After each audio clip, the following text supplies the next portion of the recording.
76% of Americans live paycheck to paycheck. 64% of Americans that have businesses break even or lose money. Most people don't have any money and have accepted the fact that they don't have any money. They don't have any leftover money. They're fearful of money constantly.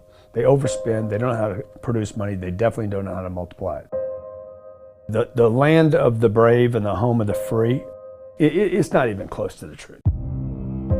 It's just important for people to understand that complaining has no value. And if you complain about not having enough money, work more.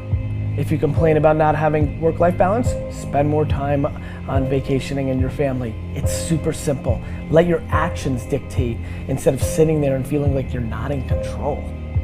Poor people say, I can't afford it, I can't do that, I don't have time.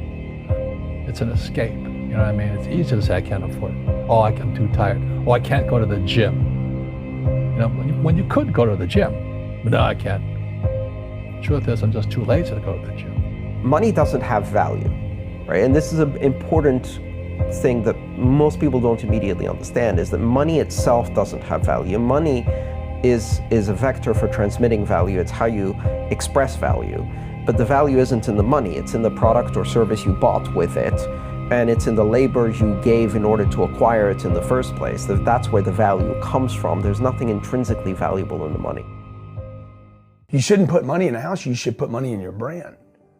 You should put money in the marketing. You should promote yourself, not put money in where you and the kids live. Right. Why is that a mistake? Because it's dead money. I mean, it can't, a house can't make you money. A house does not make you money. The only reason people think a house makes them money is they're comparing it to, if I rent, that costs me money. But, you know, if you need to go to a hospital, you don't buy the hospital. You rent a bed to get out of there as fast as you can. If you go on a trip, you go to America and you want to go to Disneyland, you don't buy the hotel, you rent a room. And nobody thinks poorly of that. They're like, yeah, I'm gonna go there, use the place and get out. That's what you should be doing with your living.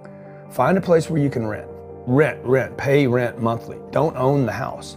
And take all the money that you would have put in that house purchase, down payment, extra money, fixing it up, use all that money to improve your business and yourself so that you can get more money, right? So I see so many people here like, I'm gonna invest 300,000 pounds in a house to hopefully make $30,000, 30,000 pounds. Right. I'm gonna buy it for 300, maybe I'll sell it for 600,000.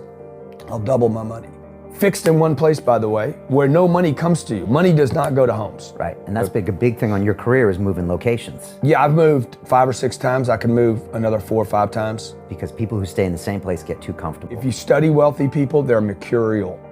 They're moving, they're mobile. They're not talking, Warren Buffett and Bill Gates do not talk about the home they live in. They talk about the places they're going to. They go meet money, they go meet wealth, they go meet connections. People are stunningly accepting of anything if they actually believe that's the purest form of it. I think I'd be less acceptable if I hedged. I really do. People will accept you. People accept everything. Just be you. Be you, and clearly people react. When you're trying to fake something and you've got bad intent, well then that's visceral and we hate. But I actually think we don't give love to the person that actually knows they have it and they're trying to fake it to conform. Hence why I won't adjust to this market all the way, because I don't think I'll be respected. I know what my intent is, so why would I be scared? I want to build the biggest building in town. That's who I am. And you know how I want to do that? By building the biggest building in town. And a lot of people want to build the biggest building in town, and you know how they want to do it? By tearing everybody else's building down. Poverty is passed on. It's taught in your families. And middle class is taught in families. And so the people right now who are sitting at home, who are struggling financially or worried about money or unhappy, they may be making a lot of money, but unhappy with what they're doing, it was probably taught to you. You know, your superego was taught, get a job, work hard, or you'll never be rich, or the rich are evil, or whatever. And until you change your mindset, Correct. Money won't help you, right? Correct. And we see that with people that win the lottery, people that make more money, they still have the same problem. Right. Because they have that poor man's soul. Right. If you're poor, you'll always be poor. That's really hard for people to Yeah, understand. the money will disappear that fast. Just like most pro athletes, they make millions of dollars, and 65% are bankrupt 5 years later.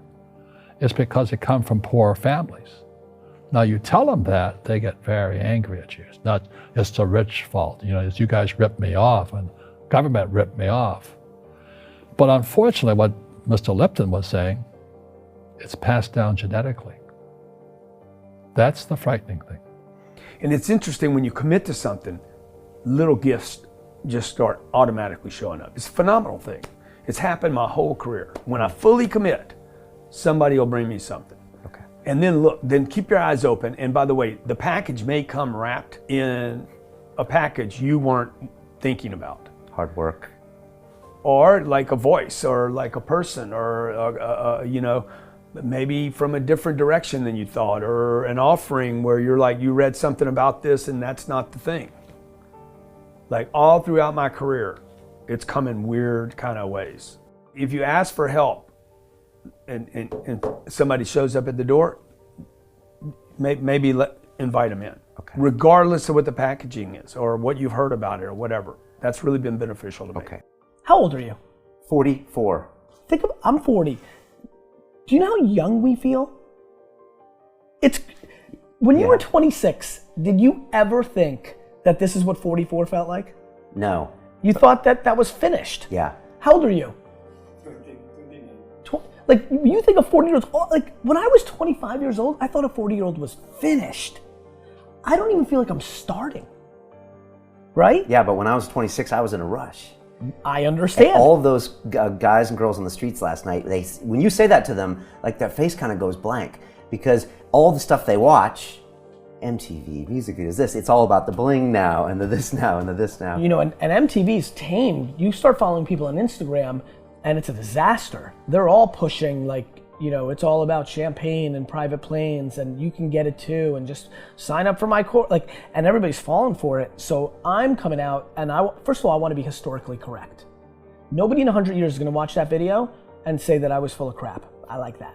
Right? Number two, I want my legend to grow. I'm always fascinated by politicians and world figures. Like Winston Churchill, his brain continues to grow. Yeah. Right? I want that. When I'm dead, I want to be in the ground at peace knowing my legend's growing. I want that. I want that in the business world. And so I'm giving real advice, and real advice looks like this. When you're 19 and you can spend 7 full years learning your craft, meeting people that are mentors, being patient, and you wake up and you're 26 years old, you have your entire life in front of you and you've done great foundational work to go on and then be successful. I have bad luck too. I've had financial crashes. I've had people stab me in the back, but they're all good because I grow from it. That's spirituality. Right. People who are afraid of making mistakes, like they teach in school, they don't ever grow. Because spirituality is there's good and there's bad, there's right and there's wrong, there's up and there's down. Most people only want to be right. They only want to be positive. Well, you can't have that. That's not reality. And the average person, the reason they're poor is they haven't failed. They play it so safe. They haven't made any mistakes like they're taught in school. That means they don't learn anything. That's why the school system's actually fundamentally corrupt. It's anti-education. Right. Don't make mistakes and don't ask for help. And if I didn't ask for help, I have my accountants, my attorneys, my bankers and all that. I go into business like a rugby team. Boom, boom. And we kick butt. But the average guy is standing there, I'm an A student, I'm going to do this all on myself. And a bunch of rugby players run you over and you go, well, they're not playing fair. Yeah, well, you're playing stupid. You should have a team. You should have accountants, attorneys, and bankers and all that stuff. But that's not the game I want to play. I said, then don't play the game. The game of business is played with accountants, attorneys, bankers, hate to say it, politicians. You got to know the game. I don't want to hustle. I want to prosper. I don't want to grind. I want to create a machine that monetizes. I'm not shameful of money. I want money. I want a lot of money. I want to give money away.